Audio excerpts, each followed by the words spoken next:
Hello everyone, welcome to Magnet Brains. My name is Hemant. तुमने स्वागत किया जाता है आपके अपने चैनल मैग्नेट ब्रेन्स पे, जो प्रोवाइड करता है quality education full course content के साथ। जी हाँ, फुल कोर्स कंटेंट, कुछ भी नहीं छोड़ेंगे रे बाबा, सब कुछ पढ़ाएंगे बिल्कुल बढ़िया तरीके से। आप सभी जानते हैं मैग्नेट ब्रेन्स का English medium channel, class KG से लेकर 12 तक की एजुकेशन, जिसमें सारे टॉपिक सारे टॉपिक वाइज कराए जाते हैं। NCERT solution, MIQs, MCQs, one shot, crash course, DPP, PYQs, सब कुछ ए टू जेड। साथ ही साथ सर जी एनसीईआरटी इंटेक्स और एनसीईआरटी एग्जाम्पलर भी। और क्या चाहिए, और क्या चाहिए, बस ये बता दो। मेरे हिसाब से तो कोई दिक्कत की बात नहीं होगी। दूसरी इंपॉर्टेंट बात, मैग्नेट ब्रेन्स का हिंदी मीडियम चैनल जो क्लास 6 से लेकर 12 तक की एजुकेशन देता है, जिसमें सारे टॉपिक वाइज जो segment Hindi medium English medium में करवाया जाता है वही हिंदी मीडियम में करवाया जाता है, बढ़िया और शानदार तरीके से। सीबीएसई और दिल्ली बोर्ड के साथ 4 स्टेट बोर्ड को भी कवर करते हैं, MP board, UP board, Bihar board और राजस्थान बोर्ड, बढ़िया और शानदार तरीके से, बढ़िया और शानदार तरीके से। अपन बात कर रहे हैं एस ब्लॉक एलिमेंट्स की, chapter number 10, multiple choice question, question number 1 से लेकर 11। देखो सर, नया चैप्टर आ गया है। कौन? S block.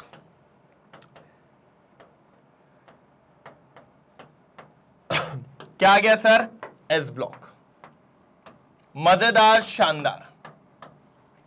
एस ब्लॉक तैयार है सर, रेडी।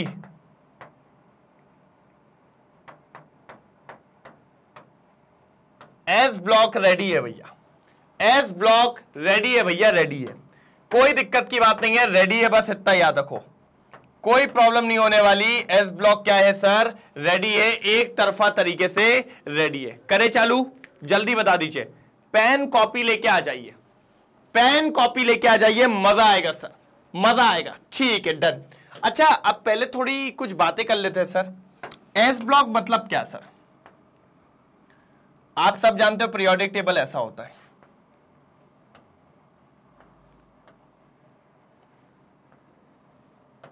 ये होता है पीरियोडिक टेबल। यहां पर ग्रुप 1, ग्रुप 2, ग्रुप 3 से लेकर ग्रुप 1, ग्रुप 2, ग्रुप 3 से लेकर ग्रुप 12 तक, फिर यहां ग्रुप 13 से लेकर ग्रुप 18 तक। कोई दिक्कत यहां तक? कोई तकलीफ यहां तक? कोई तकलीफ यहां तक? ये 1, 2, 3 से 12 और 13 से 18 तक, कोई दिक्कत यहां तक? ये आपको देखने को आना चाहिए, बिल्कुल बढ़िया तरीके से देखने को आना चाहिए, नहीं तो दिक्कत हो जाएगी सर। A1 तरीके से दिक्कत हो जाएगी। अब जो आपका ग्रुप 1 और ग्रुप 2 होता है सर, इसी को हम कहते हैं एस ब्लॉक एलिमेंट्स। ये होता है हमारे एस ब्लॉक एलिमेंट्स, जी हां। और ये जो बीच वाला है, इसको हम कहते हैं D block elements, D block elements. और ये जो होता है, इसको हम कहते हैं पी ब्लॉक एलिमेंट्स। क्या कहते हैं बबुआ? P block elements. और सर हमारे यहां एक और ब्लॉक होता है, नीचे छुपा हुआ रहता है, बंक मार लेते हैं ये लोग, इधर नीचे की तरफ 2 लाइंस होती हैं उसमें, वो अभी आपको नहीं आएगा, वो 12th में आएगा आपको। ये इनको कहते हैं अपन एफ ब्लॉक एलिमेंट्स। क्या कहते हैं सर? F block elements. बिल्कुल बिंदास तरीके से इनको क्या कहा जाता है? F block elements. मैंने कहा ठीक है सर, मैंने कहा कोई दिक्कत की बात नहीं है सर, अगर आप एफ ब्लॉक एलिमेंट का नाम इनको दे रहे हैं तो हमारे लिए भी अच्छा है, कोई दिक्कत की बात कहीं से कहीं तक नहीं आनी चाहिए। ठीक है सर, एफ ब्लॉक एलिमेंट्स। अब सर अपन ने ये ब्लॉक कैसे डिसाइड करें कि इनको एस ब्लॉक कहेंगे, इनको पी ब्लॉक, इनको डी ब्लॉक और इनको एफ ब्लॉक, क्यों, कैसे? तो मैंने कहा जिस भी एलिमेंट का लास्ट इलेक्ट्रॉन जिस भी सब शेल में जाता है, जैसे मान लो सोडियम है, सोडियम क्या होता है? 11, 1s2, 2s2, 2p6, 3s1। भैया इसका लास्ट इलेक्ट्रॉन किस में गया है? एस के अंदर गया है क्या? नहीं, इसीलिए इसको एस ब्लॉक का एलिमेंट कहा जाता है। क्या कहा जाता है सर? एस ब्लॉक का एलिमेंट। ऐसे ही अगर मैं आपसे क्लोरीन की बात करूं, क्लोरीन 17 होता है, 1s2, 2s2, 2p6, 3s2, 3p5, last electron काय में गया है? पी में, इसीलिए क्लोरीन पी ब्लॉक के अंदर पाया जाता है।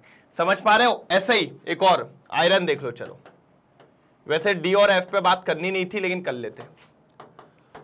क्या होता है 1s2, 2s2, 2p6, 3s2, 3p6, इसके बाद 4s2 और 3d6। अब आखिरी इलेक्ट्रॉन भैया डी में गया, और डी में गया इसीलिए आयरन आपका डी ब्लॉक का एलिमेंट है। तो बात समझ पा रहे हो कैसे अपन डिसाइड करते हैं एस ब्लॉक का एलिमेंट, पी ब्लॉक का एलिमेंट, डी ब्लॉक का एलिमेंट और एफ ब्लॉक का एलिमेंट। वो डिपेंड करता है कि आखिरी इलेक्ट्रॉन कौन सी ऑर्बिटल में जा रहा है। अगर वो एस के अंदर जा रहा है तो एस ब्लॉक का एलिमेंट हो जाएगा, पी के अंदर जा रहा है तो पी ब्लॉक का एलिमेंट हो जाएगा, और अगर डी में जा रहा है तो डी ब्लॉक का एलिमेंट हो जाएगा, और अगर एफ में जा रहा है तो एफ ब्लॉक एलिमेंट हो जाएगा। मैंने कहा ठीक है सर, बिल्कुल सही सर, आपकी बात एकदम सर आंखों पे। हमने कहा ठीक समझे, क्लियर हुआ यहां तक। और अपन को पढ़ना है सर सिर्फ ग्रुप 1 और ग्रुप 2। क्या पढ़ना है? ग्रुप 1 और ग्रुप 2। पहले इसका स्क्रीनशॉट लो, फिर मैं थोड़ा आगे बढ़ता हूं। ले लिया? ठीक है। अब मैं आपको सिर्फ ग्रुप 1 और ग्रुप 2 दिखा रहा हूं।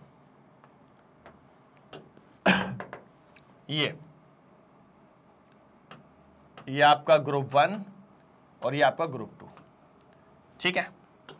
ग्रुप 1 को एक नाम से जाना जाता है, अल्कली मेटल्स। क्या बोला जाता है? Alkali metals.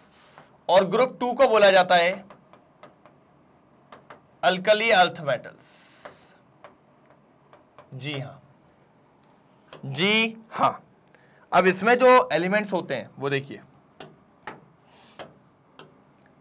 हा, ली, ना, की, रब, से, फरियाद, ठीक है। Hydrogen, lithium, sodium, potassium, rubidium, caesium और फ्रांशियम, ये होता है, ठीक है। फिर उसके बाद सेकंड ग्रुप में, फर्स्ट में कुछ नहीं, इधर पे बेटा, मांगे, कार, स्कूटर, बाप, राजी, है ना। या फिर बेटा, मांगे, कार, सर, बाप, राजी। Beryllium, magnesium, calcium, strontium, barium और रेडियम। बिल्कुल सर, कोई भी दिक्कत की बात हो तो बताइए सर। ये सारे मैंने यहां पर आपको लिख दिए अच्छे तरीके से, जल्दी जल्दी जल्दी। ये आपका अल्कली मेटल्स और ये आपका अल्कलाइन अर्थ मेटल्स, या अल्कली अर्थ मेटल्स भी बोल सकते हैं, या अल्कलाइन अर्थ मेटल भी बोल सकते हैं। कोई दिक्कत की बात नहीं होती है, दोनों सेम चीज है, दोनों सेम चीजें, कोई दिक्कत की बात ऐसे नहीं आएगी। जल्दी जल्दी जल्दी हो गया? हो जाए तो बताइएगा जरूर, फिर अपन आगे बढ़ते हैं। जल्दी नोट डाउन करेंगे सर।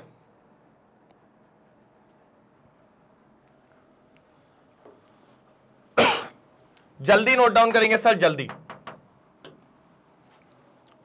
हो गया? ये अपना अल्कली मेटल्स हैं और ये अपना अल्कलाइन या फिर अल्कली अर्थ मेटल है, ठीक है सर। अब चलते सर अपन आगे बात करते हैं। पहला question sir, the alkali metals are low melting point, which of the following alkali metal is expected to melt if the room temperature rises from 30 degree centigrade. अगर 30 डिग्री से ऊपर हो जाएगा तो कौन सा अल्कली मेटल्स जो है वो मेल्ट हो जाएगा? हाँ सर, ऐसा होता है, और ये चीज हम देखते हैं सीजियम के साथ। सीजियम एक ऐसा मेटल है सर जो जैसे ही थोड़ा रूम टेम्परेचर से ऊपर गया भैया वो मेल्ट होने लगता है। इवन आप अपने पाम पे रखोगे और थोड़ा सा ज्यादा अगर आपका हाथ गर्म है तो भैया वो पाम पे ही मेल्ट होने लगता है। तो सीजियम का मेल्टिंग पॉइंट बहुत लो होता है, लो मेल्टिंग पॉइंट, बहुत लो मेल्टिंग पॉइंट होता है। तो caesium is very very very softy होता है। तो ये बात आपको पता होनी चाहिए। बिल्कुल सिंपल क्वेश्चन था, डायरेक्ट क्वेश्चन है ये, तो इसमें आपको ज्यादा दिमाग नहीं लगाना था, डायरेक्ट क्वेश्चन था ये, ठीक है। जल्दी हो गया? हो गया तो बता दो जल्दी जल्दी जल्दी, बिल्कुल बढ़िया तरीके से। डन? चलिए क्वेश्चन नंबर सेकंड क्या कह रहा है, ले आओ जल्दी। Alkali metal reacts with water vigorously to form hydroxide and dihydrogen. बिल्कुल सर, अगर आप किसी भी मेटल की रिएक्शन करवा दो, किसके साथ? पानी के साथ। जैसे सोडियम की रिएक्शन आपने पानी के साथ कराई सर, ऐसी रिएक्शन होती है ना ताबड़तोड़, तुरंत आपका हाइड्रोक्साइड बनाता है और हाइड्रोजन गैस लिबरेट करता है। और यही हाइड्रोजन गैस क्या होती है सर, ये जब निकलती है ना, इसी में थोड़ी सी आग लग जाती है तो आपको ऐसा लगता है सोडियम पानी में गया और आग पकड़ ली, तो वो ये इस हाइड्रोजन गैस की वजह से होता है। मतलब बहुत विगरसली रिएक्ट करता है। कैसे रिएक्ट करता है सर, ये देखिए, विगरसली रिएक्ट करता है। कैसे रिएक्ट करता है सर जी, विगरसली रिएक्ट करता है, मतलब बहुत खतरनाक तरीके से। वो क्या कह रहा है वो समझो, विच of the following alkali metals react with water least vigorously, मतलब इन चारों में विगरसली करते हैं ये लोग, मान दी आपकी बात, लेकिन सबसे कम विगरसली कौन करता है, मतलब आराम से नहा लेता है, कोई दिक्कत नहीं है। बाकी तो भैया ठंडे पानी से नहाने में चिल्ला चोट कर रहे हैं ये लोग, देखो कुछ कुछ बना लेते हैं, लेकिन वो कह रहा है आराम से कौन नहा लेता है, किसी को जो आराम से रिएक्ट करे, इतना तेजी में रिएक्ट नहीं करे।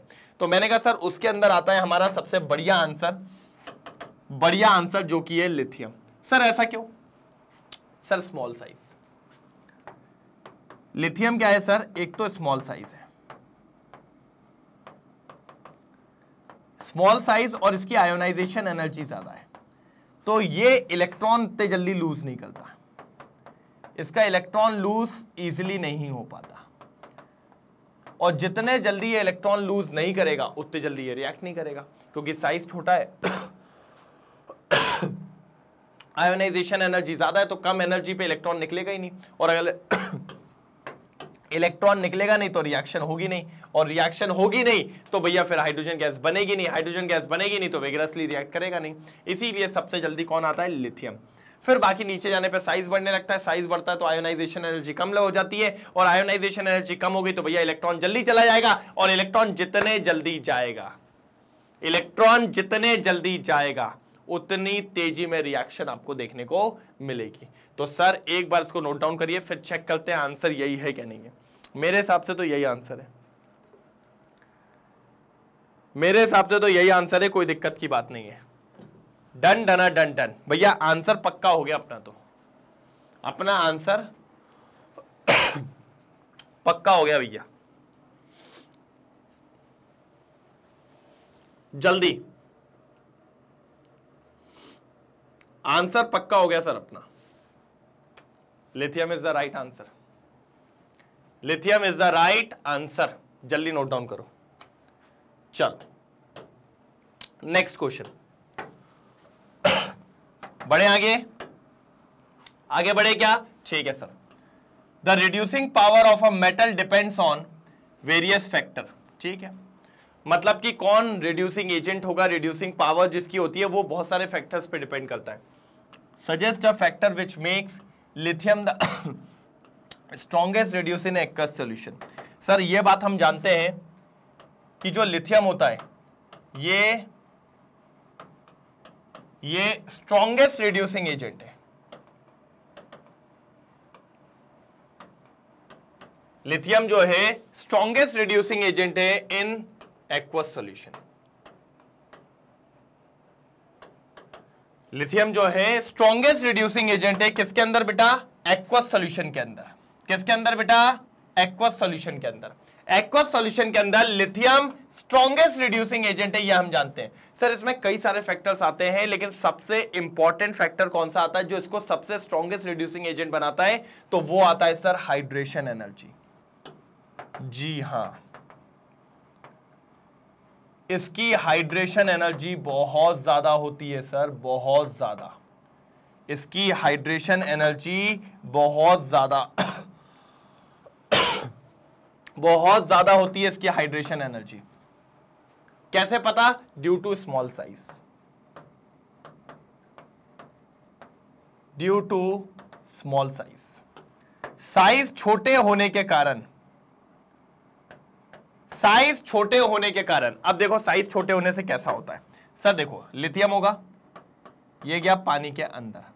अब भैया पानी ने देखा, पानी के मॉलिक्यूल ने देखा भाई आ गया, बकरा आ गया, बकरे को पकड़ो। अब पानी ने बोला छोटा सा दबा लो इसको, तो ये पानी के मॉलिक्यूल इसके आसपास, ये देखो, ये भाई को घेरना चालू कर दिया, ये देखो भाई को घेरना चालू कर दिया। जितने ज्यादा मॉलिक्यूल इससे जुड़ते जाएंगे उतनी ज्यादा हाइड्रेटेड आयन, देखना कितना बड़ा बनेगा इसका। क्या छोटे पे सब लोग हावी होते हैं, तो बेचारे को छोटा समझ के घेरना चालू कर दिया। ये देखिए सर, हाँ ऐसा ही, ये पूरा लिथियम को घेर देंगे हर जगह से, और जितने ज्यादा घेरते हैं ना उतनी ज्यादा एनर्जी लिबरेट होती है, और उसी को अपन कहते हैं हाइड्रेशन एनर्जी। ये देखो, देख रहा है बिल्कुल, ये देखिए,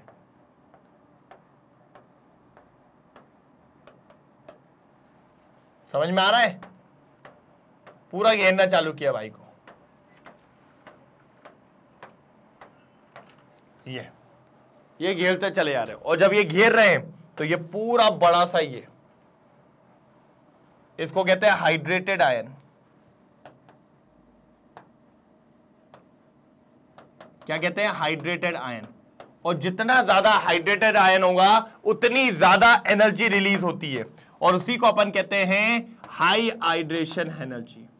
हाई हाइड्रेशन एनर्जी, समझ रहा हो? एक नंबर लग रहा है कि नहीं लग रहा है? बिल्कुल दिल बना दो सर इसके लिए, तो एक नंबर लग रहा है ना ये पूरा। क्या बढ़िया रंगोली करी है सर, है ना? एक बार दिल बना के भैया लाइक कर देंगे जरा सेशन को।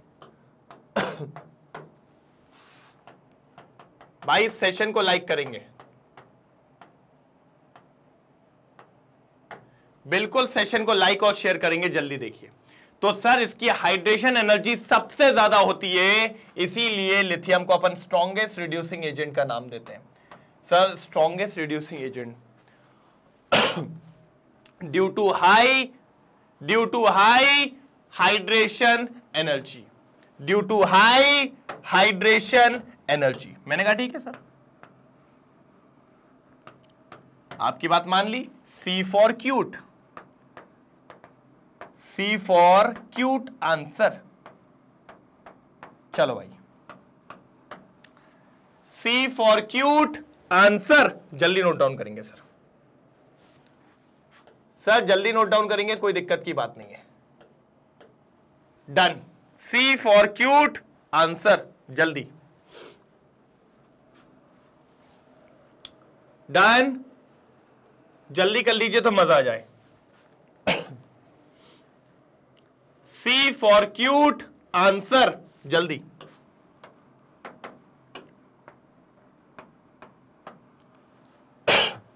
डन, बढ़े आगे।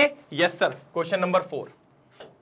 नहीं पहले तो आंसर आएगा, देखो ये आ गया आंसर, ये देखिए सी। अब आता है सर जी क्वेश्चन नंबर 4। क्या कह रहा है? Metal carbonate decomposes on heating to give metal oxide and carbon dioxide. सही बात है, जब भी आप कभी मेटल कार्बोनेट्स की बात करेंगे, मेटल कार्बोनेट को आप कभी भी अगर हीट करते हैं, अब ये कोई भी हो सकता है मेटल, मुझे नहीं पता भी, तो आपको मेटल ऑक्साइड मिल गया मान लो, और आपको मेटल ऑक्साइड मिल गया आपको, और CO2 गैस रिलीज हो जाएगी। बिल्कुल सही है। विच of the metal carbonate is more stable thermally. देखो यार, जब हम कार्बोनेट्स की बात करते हैं, किसकी बात करते हैं? कार्बोनेट्स की। तो सर मैं आपको एक बात कहूंगा, कार्बोनेट की जब स्टेबिलिटी की बात करोगे, किसकी? कार्बोनेट्स की स्टेबिलिटी की बात करोगे, तो कार्बोनेट की स्टेबिलिटी डिपेंड करती है बेटा कि कैटायन का साइज किसका बड़ा है। जिसका कैटायन का साइज बड़ा होगा उसकी कार्बोनेट की स्टेबिलिटी सबसे ज्यादा होगी सर। जी हाँ, तो आपसे जब भी बोले ना कार्बोनेट में स्टेबिलिटी बताओ, तो आप तो कुछ मत करना, उस कंपाउंड में ये देखना कैटायन बड़ा है कि नहीं है। जो भी 3-4 दिए रहेंगे आपको कंपाउंड, उन कंपाउंड में जिसका भी कैटायन का साइज सबसे बड़ा होगा वो सबसे ज्यादा थर्मल स्टेबल होगा, और जिसके कैटायन का साइज सबसे कम होगा वो कार्बोनेट सबसे अनस्टेबल होगा। बात समझ में आ रही है क्या नहीं? बात समझ में आ रही है क्या नहीं? पहले तो ये बताओ, क्लियर है सबको? डन, आ गई बात समझ में? मतलब हम ये बोल सकते हैं, अगर आप कार्बोनेट की स्टेबिलिटी की बात कर रहे हैं, तो कार्बोनेट की स्टेबिलिटी कैटायन के साइज पे डिपेंड करेगी। किस पे डिपेंड करेगी? कैटायनिक के साइज पे डिपेंड करेगी। किस पे डिपेंड करेगी? कैटायनिक के साइज पे डिपेंड करेगी। मैंने कहा ठीक है सर,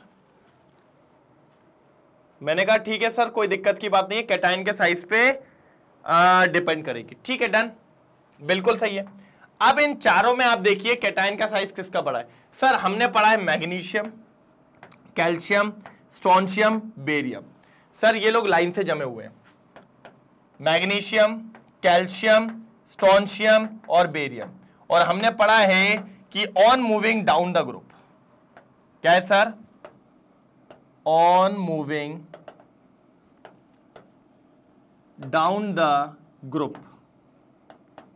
ठीक है, on moving down the group क्या होता है सर जी, आपका साइज इंक्रीज होता है। On moving down the group आपका साइज इंक्रीज होता है। जब हम नीचे जाते हैं तो क्या होता है, साइज बढ़ता है। और अगर साइज बढ़ रहा है सर, बात को समझते हुए चलना, साइज बढ़ रहा है तो कैटायनिक साइज भी बढ़ेगा। तो सबसे ज्यादा कैटायनिक साइज किसका होगा सर, मैग्नीशियम से ज्यादा कैटायनिक साइज होगा कैल्शियम का, और कैल्शियम से ज्यादा कैटायनिक साइज होगा स्ट्रोंशियम का, और स्ट्रोंशियम से ज्यादा साइज होगा कैटायनिक किसका, बेरियम का। तो सर बेरियम का कैटायनिक साइज सबसे ज्यादा है, तो बेरियम का जो कार्बोनेट है मतलब BaCO3 ये सबसे ज्यादा थर्मली स्टेबलर होगा, थर्मली स्टेबल होगा, सबसे ज्यादा थर्मली स्टेबल होगा। कौन, बेरियम कार्बोनेट। मैंने कहा डन भैया, डन डना डन डन डन, यही आपका आंसर होगा सर, फाइनल आंसर यही है मेरा। तो मेरा फाइनल आंसर यही है, बेरियम कार्बोनेट। चेक कर लीजिए सर, चेक कर लीजिए सर, चेक कर लीजिए, बेरियम कार्बोनेट। डन डन, पक्का इसको क्लियर कर दूं, पहले इसका स्क्रीनशॉट ले लो, पहले इसका स्क्रीनशॉट ले लीजिए, कोई दिक्कत की बात नहीं है, बिल्कुल जल्दी जल्दी इसका स्क्रीनशॉट ले लो एक बार। ठीक है, पक्का, डन। देखो ये हो गया बेरियम कार्बोनेट, कोई दिक्कत तो नहीं है। फोर्थ वाले का ये आंसर होता है, यहां पर समाप्त। जल्दी स्क्रीनशॉट लेंगे एक बार, चलिए हो गया भैया, स्क्रीनशॉट ले लिया, कोई दिक्कत की बात तो नहीं है, बिल्कुल शानदार। चलिए सर आगे क्या कह रहा है, हाँ आगे क्या कह रहा है भैया भैया भैया, आगे क्या कह रहा है फटाफट समझेंगे। एक number, which of the carbonate given below is unstable. ओ सर पीछे वाले क्वेश्चन में कार्बोनेट स्टेबल मांग रहा था, इस वाले में कह रहा है कौन सा कार्बोनेट अनस्टेबल होगा। ठीक है भाई, ठीक है भाई, ठीक है भाई, ठीक है भाई, ठीक है भाई, कौन सा कार्बोनेट अनस्टेबल होगा। मैंने कहा ठीक है सर, और अनस्टेबल है इसलिए इसको CO2 के एटमॉस्फेयर में रखा जाता है। तो मैंने कहा सर अनस्टेबल वो होगा जिसका कैटायन साइज कम होगा, जिसका कैटायन साइज कम होगा, जिसका कैटायन साइज कम होगा। मैंने कहा ठीक है सर, वो कार्बोनेट अनस्टेबल होगा जिसका कैटायन साइज कम होगा, जिसका कैटायन साइज क्या होगा, कम होगा। मैंने कहा ठीक है सर जी, कोई दिक्कत की बात नहीं है, बिल्कुल सही चल रहा है, एक नंबर बात है। ठीक है, डन। तो सर कैटायन साइज किसका कम होगा, अब मेरी बात समझिएगा सर, 2 मिनट के लिए मेरी बात समझिएगा। मैंने कहा ठीक है सर, कोई दिक्कत की बात नहीं है, कैटायन साइज किसका कम होगा, अब अपन देख लेते हैं। सर देखिए, एक तो बेरिलियम दिया हुआ है +2, एक मैग्नीशियम दिया है +2, एक आपके पास कैल्शियम दिया है +2, और एक आपके पास दिया है बेरियम +2। अगर आप देखें तो ये डाउन द ग्रुप में जमाया जा सकता है, beryllium, magnesium, calcium and barium.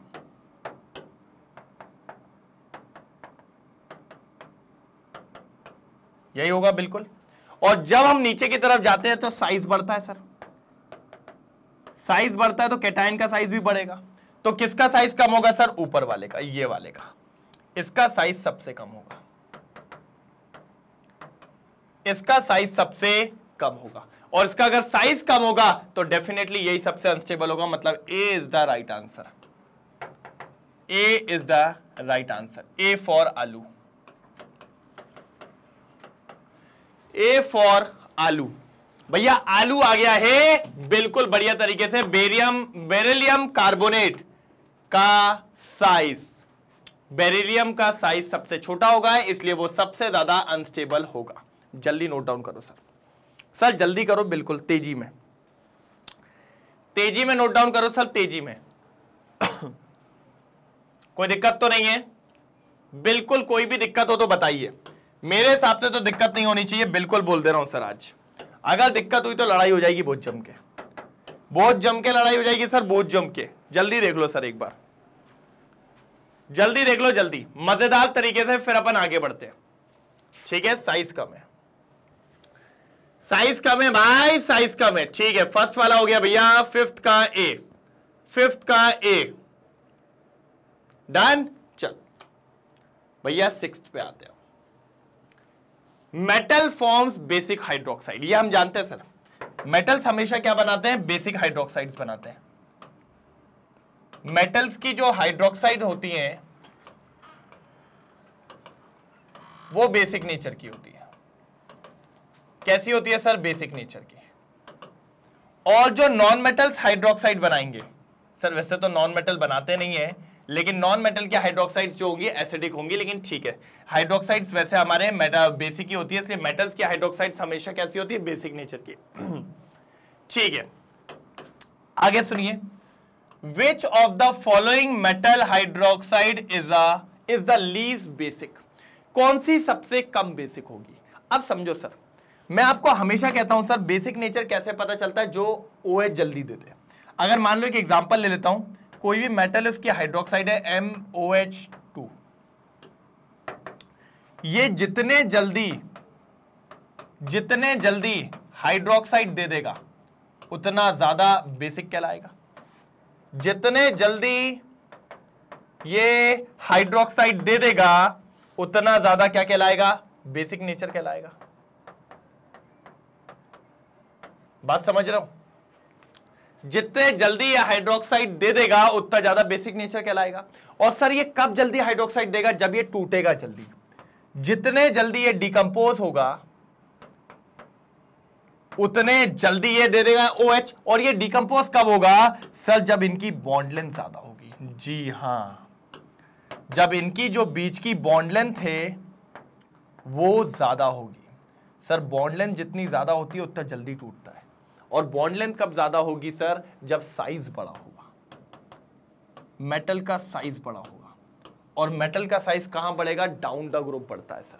मतलब अगर मैं इन चारों को जमाऊं तो मैग्नीशियम, कैल्शियम, स्ट्रोंशियम और बेरियम, सबसे बड़ा साइज यहां पर अगर किसी का है तो वो बेरियम का है। तो बेरियम जल्दी टूटेगा, जल्दी टूटेगा, जल्दी OH माइनस देगा, तो सबसे बेसिक हाइड्रोक्साइड इसी की होगी। सबसे बेसिक हाइड्रोक्साइड इसी की होगी। बिल्कुल मान लीजिए, सबसे बेसिक हाइड्रोक्साइड किसकी होगी सर? बेरियम की। लेकिन आपसे क्या पूछा है? Least basic. अरे बाबू, तो सर जो जल्दी नहीं टूटेगा। और जल्दी कब नहीं टूटेगा? जब बॉन्ड लेंथ कम होगी। और बॉन्ड लेंथ कम कब होगी? जब साइज छोटा होगा। और सबसे छोटा साइज किसका है? मैग्नीशियम का। इसीलिए लीस्ट बेसिक हाइड्रोक्साइड। बात समझे? क्या होगी सर? Least basic hydroxide. क्या होगी सर? लीस्ट बेसिक हाइड्रोक्साइड की बात करेंगे अपन। लीस्ट बेसिक हाइड्रोक्साइड की बात करेंगे अपन। जल्दी सुन लीजिए, लीस्ट बेसिक हाइड्रोक्साइड की बात करेंगे अपन। मैग्नीशियम की हाइड्रोक्साइड लीस्ट बेसिक होगी और बेरियम की हाइड्रोक्साइड आपकी मोर बेसिक नेचर की होगी। देखे क्या? देखो कहा ही था मैंने, नारन्ना रन्ना। रीजन क्या है? क्योंकि साइज छोटा है, बॉन्ड लेंथ थोड़ी सी कम है, तो जल्दी टूटेगा नहीं, जल्दी टूटेगा नहीं, जल्दी OH नहीं देगा, जल्दी OH नहीं देगा, आपकी हाइड्रोक्साइड फिर वो बेसिक नहीं कहलाएगी। ये जल्दी टूटेगा, जल्दी दे देगा, जल्दी दे देगा, जल्दी OH दे दिया, ज्यादा बेसिक हो जाएगा। तो ये इसके बीच का डिफरेंस होता है। जल्दी नोट डाउन करिए सर, फटाफट जल्दी नोट डाउन करिए, फिर अपन आगे बढ़ते हैं। Question number 6 complete. सर 6 हो गए, 11 तक जाना है। मतलब आप कितने बचे? 7, 8, 9, 10, 11। 5 क्वेश्चन बाकी हैं, निपटा देंगे सर, निपटा देंगे बिल्कुल बढ़िया तरीके से। हो गया नोट डाउन? चलो इसका लेना है स्क्रीनशॉट। ठीक है, नेक्स्ट क्वेश्चन, क्वेश्चन नंबर 7 मजेदार क्वेश्चन है सर, समझिए। पढ़ो पढ़ो, एक बार पढ़ो। पता है कभी कभी आप भी तो पढ़ा करो यार, चालू हो जाते हो, अरे सर नहीं नहीं नहीं, आप ही। हाँ यार हद दो, जल्दी जल्दी। Some of the group 2 metal halides are covalent. कुछ कोवेलेंट हैलाइड्स होते हैं ग्रुप 2 के अंदर। वैसे हम लोग जानते हैं सर, ये जो अल्कली मेटल्स होते हैं, जरा बात को समझना, अल्कली मेटल्स और alkaline earth metals, alkaline earth metal मतलब ग्रुप 1 और ग्रुप 2, ये दोनों के दोनों पूरी कोशिश करते हैं आयनिक कंपाउंड्स बनाने की। कौन से कंपाउंड बनाने की? आयनिक। तो उसमें बेसिकली आयनिक कैरेक्टर ही होता है, लेकिन कुछ हो जाता है सर जिसमें कोवेलेंट कैरेक्टर्स भी देखने को मिलता है। तो उसने वही लिखा है कि some of the group 2 metals halides are covalent. कुछ कुछ आपकी कैसी होती है? कोवेलेंट होती हैं, और जो कोवेलेंट होती है वो सॉल्युबल होती है किसमें? ऑर्गेनिक सॉल्वेंट में। क्योंकि मैंने पढ़ाया है सर, मैंने आपको पढ़ाया है, ये जो आयनिक वाली चीजें होती है ये पोलार होती है, तो ये पानी में घुल जाती है, और कोवेलेंट वाली जो चीजें होती है वो नॉन पोलार होती है। कोवेलेंट वाली बेसिकली ऐसा मान के चलिए नॉन पोलार होती है, और नॉन पोलार जो होती है भैया वो आपके ऑर्गेनिक सॉल्वेंट्स में घुलती है। किस में घुलती है? ऑर्गेनिक सॉल्वेंट में। मैंने कहा ठीक है सर, आगे देखते क्या है। तो आप कहना क्या चाहते हो, समझते हैं आगे। ऑर्गेनिक सॉल्वेंट में घुलती है। मैंने कहा ठीक है सर, काय में घुलती है? ऑर्गेनिक सॉल्वेंट पे। ठीक है, डन। किस में घुलती है? ऑर्गेनिक सॉल्वेंट में। ठीक है सर, आगे सुनिए। Among the following metal halides the one which is soluble in ethanol. Ethanol आपका कार्बन कंपाउंड है सर। वैसे तो ये भी थोड़ा सा पोलार होता है, लेकिन इसको नॉन पोलार ही लेके चलेंगे। Ethanol is a carbon compound. Carbon compound मतलब ऑर्गेनिक सॉल्वेंट ही एक तरीके से। तो ऑर्गेनिक है, तो आपको ये ढूंढना है कि यहां पर ये जो आपको हैलाइड्स दिए कौन सा कोवेलेंट होगा। जो कोवेलेंट होगा वो इथेनॉल में घुल जाएगा, और जो कोवेलेंट नहीं होगा वो नहीं घुलेगा। अब कोवेलेंट नेचर कैसे पता चलता है, समझो सर। कोवेलेंट में ये होता है कि शेयरिंग ऑफ इलेक्ट्रॉन होती है। कोवेलेंट में शेयरिंग ऑफ इलेक्ट्रॉन होती है ना। अब शेयरिंग ऑफ इलेक्ट्रॉन कब होती है? जब कोई इलेक्ट्रॉन देने के लिए सक्षम नहीं है ना। जो कोई इलेक्ट्रॉन दे नहीं सकता वो ही शेयरिंग करेगा, और दे वो नहीं सकता जिसकी आयोनाइजेशन एनर्जी भैया कम नहीं है। जिसकी आयोनाइजेशन एनर्जी ज्यादा है तो भैया उसका इलेक्ट्रॉन निकलेगा, नहीं तो वो दे ही नहीं पाएगा। और जिसका निकल जाएगा वो तो भैया आसानी से दे देगा, उसकी आयनाइजेशन एनर्जी कम है, और जिसने दे दिया तो वो आयनिक बना लेगा। और हमने पढ़ा है जब हम नीचे की तरफ जाते हैं, कहां पर? Down the group. बेरिलियम से मैग्नीशियम, मैग्नीशियम से कैल्शियम, कैल्शियम से स्ट्रोंशियम, नीचे जाने पे साइज बढ़ता है। बिल्कुल सर, आपकी बात ये सराखों पे साइज बढ़ता है। साइज बढ़ता है तो इलेक्ट्रॉन आसानी से चला जाएगा, मतलब नीचे जाने पे आयोनाइजेशन एनर्जी कम, कम तो इलेक्ट्रॉन चला जाएगा। इलेक्ट्रॉन चला जाएगा तो क्या बना लेगा? आयनिक बॉन्ड बना लेगा। मतलब नीचे जाने पे तो आयनिक कैरेक्टर होगा, मतलब ये भी आयनिक नेचर का होगा, ये भी आयनिक का होगा, ये भी आयनिक का होगा। सर इन चारों में सबसे कम जो आयनिक का होगा वो होगा ऊपर वाला। पता है क्यों? इसका साइज छोटा है। किसका? बेरिलियम का। बेरिलियम का साइज छोटा है तो इसका इलेक्ट्रॉन आसानी से नहीं जाएगा, इसके लिए आयोनाइजेशन एनर्जी ज्यादा होगी। तो बाकियों के कंपैरिजन में इस व्यक्ति में ज्यादा कोवेलेंट कैरेक्टर पाया जाएगा, इसीलिए बेरिलियम क्लोराइड इसमें डिसॉल्व हो जाएगा, बाकी इतने आसानी से नहीं होगी। तो सबसे सिंपल सा आंसर था ए फॉर आलू। भैया आज आलू बहुत आ रहा है, किस किस क्या बनी है आलू की सब्जी एक बार बताओ तो। किस किस क्या बनी है आलू की सब्जी एक बार बताओ तो जरा, फिर अपन देखें। आलू वालू क्यों सर? आलू वालू, चलो बिल्कुल सही है। क्या सर? आलू वालू।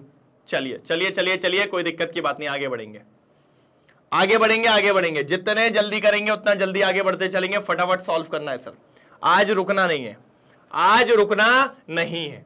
चलो हो गया, डन। समझ में आया? आंसर तो देख ले, ये देख लीजिए बेरिलियम क्लोराइड। मैंने कहा ही था सर आंसर अपना गलत नहीं हो सकता, इतनी आपको गारंटी मैं आपको बिल्कुल देता हूं। चलो लिख लिया? जल्दी एक बस का स्क्रीनशॉट लो, फिर आगे बढ़ते हैं जल्दी। क्वेश्चन नंबर 7 समाप्त है, 7th हो गया है। चलो कर लिया स्क्रीनशॉट। क्वेश्चन नंबर 18 नहीं बोल रहा हूं सर, 8। क्या बोल रहा हूं सर? 18 कहां से आ गया? 8 आएगा ना बिल्कुल। क्या सर 8 आएगा ना बिल्कुल? क्या करना चाह रहे हो सर? बिल्कुल सर। क्या क्वेश्चन में क्या डिमांड है जरा देखते हैं। The order of decreasing ionisation enthalpy in alkali metals is. मैंने कहा भैया ये तो मुन्ना है, ये तो मुन्ना है। सर मुन्ना क्यों है? ये ऐसे क्या बात होगी इसको जो आप मुन्ना कह रहे हो? मैंने कहा मुन्ना इसलिए कह रहा हूं क्योंकि सबसे आसान क्वेश्चन है ये तो। ये तो पता है आप लोग को, एकदम सजा के दे दिया, इतना आसान क्वेश्चन है, सजा के दे दिया है। बिल्कुल भाई, भाई टाइम हो गया है।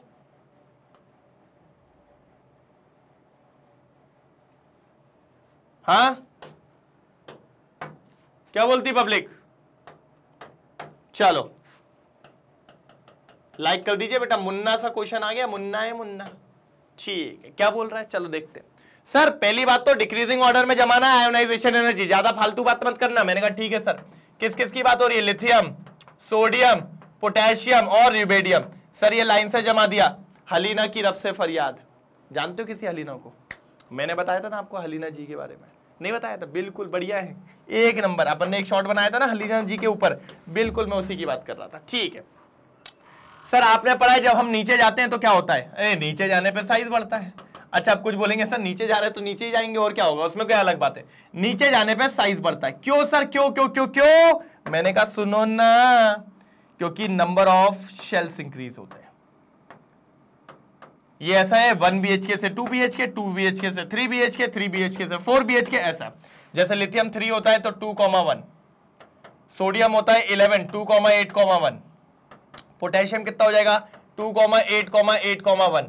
इस तरीके से चलता चला जाता है, इस तरीके से। तो देखिए यहां पर कितने थे? ये था भैया हमारा थोड़ा 2 BHK, ये 3 BHK, ये हमारा 4 BHK। इस तरीके से हमारी गाड़ी चलती जाती है। हमने कहा ठीक है सर, ठीक है सर, कोई दिक्कत की बात नहीं है, बिल्कुल सही है, कोई दिक्कत की बात नहीं है। डन, आगे बढ़ जाऊं, आगे बढ़ जाऊं। तो सर नीचे जाने पे साइज बढ़ता है, साइज बढ़ता है तो नंबर ऑफ शेल्स बढ़ते हैं, और अगर साइज बढ़ गया तो जो न्यूक्लियस है ना सर, आखिरी वाले को उतने तेजी से नहीं पकड़ पाएगा, तो वो इलेक्ट्रॉन जल्दी निकलेगा कम से कम एनर्जी पे। और हम लोग ने पढ़ा भी है, ionisation energy is inversely proportional to the size of atom. अगर साइज ऑफ एटम के इनवर्सली प्रोपोर्शनल होती है कौन? Ionisation energy. किसके इनवर्सली प्रोपोर्शनल होती है? आयोनाइजेशन एनर्जी के इनवर्सली प्रोपोर्शनल होती है। मैंने कहा ठीक है सर, आपकी बात मान ली मैंने, डरते अपन है नहीं, डरते अपन है नहीं। बिल्कुल सही बात करिए कि ionisation energy is inversely proportional to the size of atom. अगर साइज बढ़ेगा तो आयोनाइजेशन एनर्जी कम हो जाएगी। सर ठीक है, किस में जमाने को बोला? डिक्रीजिंग में बोला भैया। भैया डिक्रीजिंग में जमाना है मतलब पहले सबसे ज्यादा वाला, तो साइज जिसका सबसे कम होगा आयोनाइजेशन एनर्जी उसकी सबसे ज्यादा, मतलब लिथियम, फिर लिथियम से कम सोडियम, फिर सोडियम से कम पोटेशियम, और पोटेशियम से कम र्यूबेडियम, पोटेशियम से कम र्यूबेडियम। देख लो भैया, भाई ये है आंसर, ये है आंसर, ये है आंसर। बिल्कुल कोई दिक्कत तो नहीं है, बिल्कुल कोई प्रॉब्लम तो नहीं है। डन, जल्दी देख लो एक बार, सुंदर तरीके से देख लो, फिर अपन आगे बढ़ते हैं। कोई दिक्कत की बात कहीं से कहीं तक नहीं होने वाली है। फटाफट A1 तरीके से, कैसे? A1 तरीके से, ठीक है। देखे तो आंसर तो मैच कर ले। देखो मैंने कहा ही था। लो भैया C4 आ गया कूट आंसर, C4 कूट आंसर। चलो सर क्वेश्चन नंबर 8 हो गया, 3 बाकी है, 9, 10, 11 समाप्त। चलो एक बार स्क्रीनशॉट मारो जल्दी, फिर आगे बढ़ते हैं। चलिए तो सर क्वेश्चन नंबर 8 कंप्लीट। अब आते हैं 9 पे, सर मजा आएगा। ठीक है डन, बिल्कुल शानदार तरीके से। सर टेंशन नहीं लेना सर। मैंने कहा मैं टेंशन लेता ही नहीं हूं, मैंने कहा मैं टेंशन लेता ही नहीं हूं। आ जाओ भैया।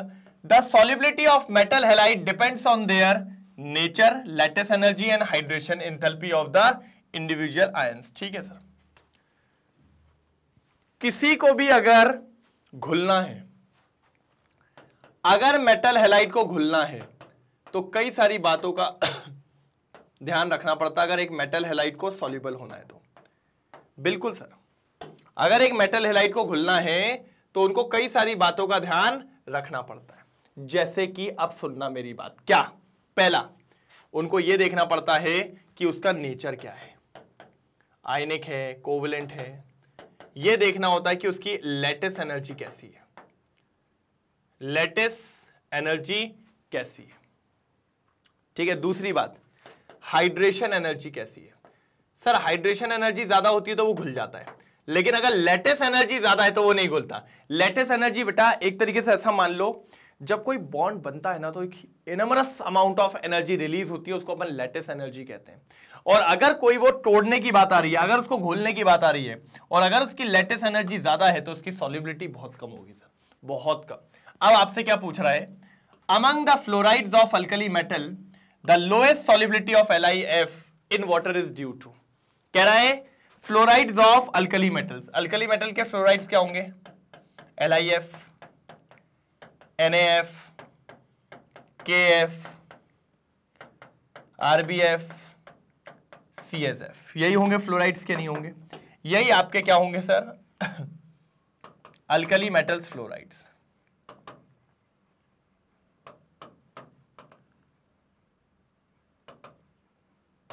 क्या होंगे सर?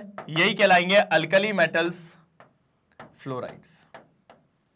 क्या कहलाएंगे सर? Alkali metals fluorides. मैंने कहा ठीक है सर, अल्कली मेटल्स के जो फ्लोराइड्स हैं वो ये हैं, बिल्कुल, lithium fluoride, sodium fluoride, potassium fluoride, rubidium fluoride और caesium fluoride.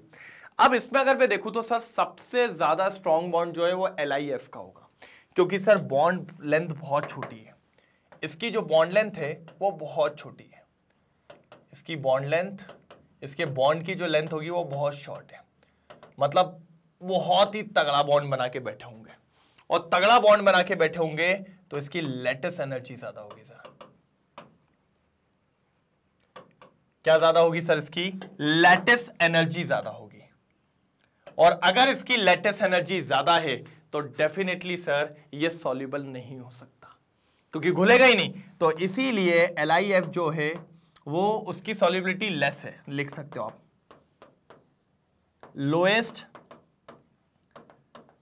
Solubility, lowest solubility due to, lowest solubility due to, क्या है आगे सुनिएगा, लोएस्ट सॉल्युबिलिटी ड्यू टू, जरा ध्यान से, lowest solubility due to higher lattice energy, higher lattice energy, low solubility due to higher lattice energy, lowest solubility due to higher lattice energy. कोई शक?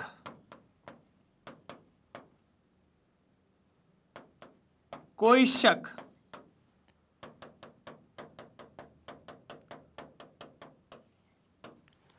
कोई शक? जल्दी बताओ,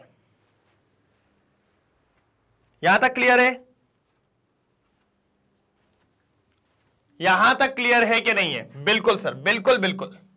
तो मैंने कहा सर फाइनल आंसर है हाईएस्ट लैटिस एंथैल्पी। यह बात आपको पता होनी चाहिए, यह बात आपको पता होनी चाहिए। जल्दी लिखो, जल्दी जल्दी जल्दी, हाई लैटिस एंथैल्पी हो गया। आयनिक नेचर ऑफ फ्लोराइड वाला नहीं है, ये भी नहीं है और ये भी नहीं है, बिल्कुल नहीं है सर, ये लो बिल्कुल नहीं है, बिल्कुल नहीं है, एक नंबर सर। चलो आगे बढ़े, देखिए सर हाई लैटिस एंथैल्पी। चलिए क्वेश्चन नंबर 10 हटाओ, चलिए क्या कह रहा है समझने की कोशिश करना। Amphoteric hydroxides reacts with both alkalis and acids. अच्छा पहले आप लोग जानते हो एम्फोटेरिक हाइड्रोक्साइड्स क्या होते हैं? किसको पता है? एम्फोटेरिक हाइड्रोक्साइड्स क्या होते हैं आप सबको पता है? सर ये दोनों के साथ रिएक्ट कर लेते हैं, मतलब आपकी अल्कलीज के साथ, मतलब बेसिक लोगों के साथ भी रिएक्ट कर लेते हैं, साथ ही साथ ये लोग एसिड्स के साथ भी रिएक्ट कर लेते हैं, मतलब ये बिना पेंदी के लोटे वाले होते हैं। हाँ ये कहते हैं सर अगर अल्कली सामने आ गया तो ये कहते हैं हम एसिड हैं, और कभी अगर एसिड सामने आ गया तो कहते हैं हम अल्कली हैं, कोई दिक्कत की बात नहीं है। अच्छा एक चीज और बताऊंगा, ये चारों अगर आपको दिख रहे हो तो ये चारों मैं आपको बताऊं तो ये ग्रुप 2 के एलिमेंट्स हैं। ग्रुप 2 मतलब अल्कलाइन अर्थ मेटल के हाइड्रोक्साइड नहीं है, किसकी सर? ग्रुप 2 की हाइड्रोक्साइड्स नहीं है। किसकी हैं? ग्रुप 2 की हाइड्रोक्साइड्स नहीं है। क्या है सर जी? ग्रुप 2 की हाइड्रोक्साइड्स नहीं है। एक बार देख लीजिए, किसकी हाइड्रोक्साइड्स हैं? ग्रुप 2 की हाइड्रोक्साइड्स है भैया। ये सब किसकी हाइड्रोक्साइड्स है? ग्रुप 2 की हाइड्रोक्साइड्स हैं ये, बहुत ही बढ़िया तरीके से।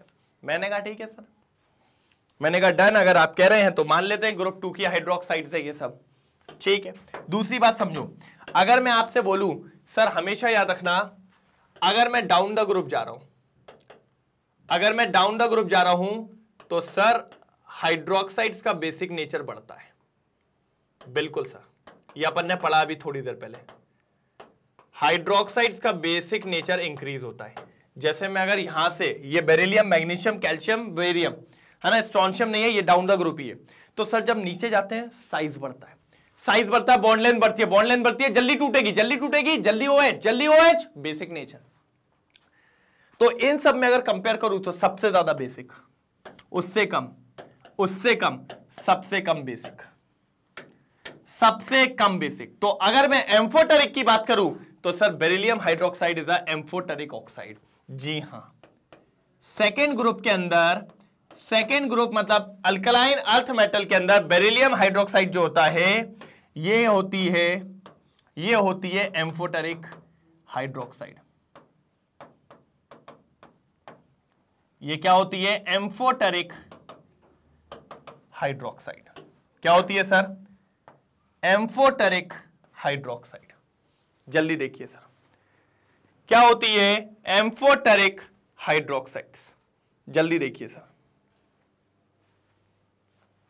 क्या होती है? एम्फोटेरिक हाइड्रोक्साइड्स होती है। देख लीजिए एक बार जल्दी, बिल्कुल बढ़िया तरीके से देखेंगे क्या होती है ये। एम्फोटेरिक हाइड्रोक्साइड होती है ये।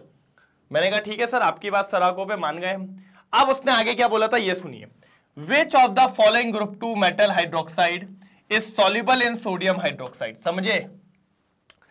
ग्रुप 2 की metal hydroxide is soluble in sodium hydroxide, मतलब इनमें से कौन सी है जो सोडियम हाइड्रोक्साइड में डिसॉल्व हो सकती है। और सर हम सब जानते हैं सोडियम हाइड्रोक्साइड बेसिक नेचर की होती है। तो सर अगर बेसिक में किसी को घोलना है तो वो एसिडिक होना चाहिए। ये भी बेसिक, ये भी बेसिक, ये भी बेसिक, तो सर एसिडिक कौन होगा? ये होगा। लेकिन सर ये एसिडिक थोड़ी है, ये तो एम्फोटेरिक है। लेकिन एम्फोटेरिक का मतलब क्या होता है? जो दोनों से रिएक्ट कर ले। तो सर ये अल्कली से भी रिएक्ट कर लेगी, कोई दिक्कत की बात नहीं है। इसीलिए बेरिलियम हाइड्रोक्साइड आसानी से सॉल्युबल और रिएक्ट कर सकती है किससे? सोडियम हाइड्रोक्साइड से, because beryllium hydroxide is amphoteric oxide, sorry hydroxide, amphoteric hydroxide. जल्दी नोट डाउन करिए सर, सर जल्दी नोट डाउन करेंगे बढ़िया और शानदार तरीके से। Done done done done done, कोई दिक्कत तो नहीं, कोई परेशानी तो नहीं? बिल्कुल नहीं है सर, एक तरफा तरीके से क्लियर हो गया। मैंने कहा डन। एक बार चेक कर ले क्या? ये देखिए सर बेरिलियम हाइड्रोक्साइड। मैंने कहा सर बिल्कुल बढ़िया तरीके से हो जाएगा सर, टेंशन नहीं लेना है। चलो ये क्या आ गया सर? हाँ ये भी इंपॉर्टेंट है। In the synthesis of sodium carbonate, जब हम सोडियम कार्बोनेट बनाते हैं तो the recovery of ammonia is done by treating ammonium chloride with calcium hydroxide, the by product obtain in this process. एक बात याद रखना है, इस पूरी प्रोसेस में जो बाय प्रोडक्ट होता है ना सर, वो कैल्शियम का होता है, क्योंकि आपको यहां पर कैल्शियम दिख रहा है, ठीक है। तो वो बाय प्रोडक्ट जो होता है वो होता है कैल्शियम क्लोराइड। ये तो सिंपल क्वेश्चन था, ये तो सिंपल क्वेश्चन था, कैल्शियम क्लोराइड। देख लो, तो ये लास्ट क्वेश्चन जो हो चुका है समाप्त, over, over and out, over and out. Last question जो कि हो चुका है ओवर, ओवर एंड आउट, बिल्कुल बढ़िया तरीके से, एक नंबर तरीके से, ओवर एंड आउट। देखो जरा, ओ भाई ये क्या हो गया, ये तो खत्म हो गया। हाँ तो सर आपने ही तो बोला था सर। अरे यार सर मजाक कर रहे हो सर, आपने नहीं कहा था अभी कि 1 से लेकर हम 11 तक ही करेंगे, फालतू का सर गोटी देने लगते हो बीच बीच में। मैंने कहा नहीं भाई कोई नहीं, मुन्ना कुछ नहीं दी गोटी, ठीक है चलो बिल्कुल सही, एक तरफा के नहीं तरफा, बिल्कुल बढ़िया सर। अच्छा बिल्कुल, अभी तक अगर किसी ने चैनल सब्सक्राइब नहीं किया हो सब्सक्राइब नहीं किया हो तो प्लीज कर लीजिएगा, कोई दिक्कत की बात नहीं होने वाली। अच्छा रीजन क्या है सर? बेटा कल जो रिकॉर्डेड लेक्चर आएंगे ना और लाइव लेक्चर आएंगे वो तभी पता चलेगा जब आप यहां सब्सक्राइब कर लोगे, नहीं तो नहीं पता चलने वाला है, ठीक है। और भैया लाइक और शेयर तो दबा के होना चाहिए, नहीं तो आज हो जाएगी लड़ाई।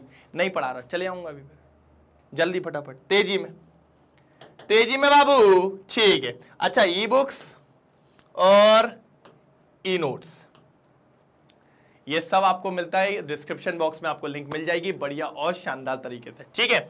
100% free watch, 100% free, 100% free content आपको प्रोवाइड किया जाता है हाई क्वालिटी वाइज। कैसे सर? हाई क्वालिटी वाइज आपको फुल कंटेंट प्रोवाइड किया जाता है शानदार और मजेदार तरीके से। एक बात याद रखना,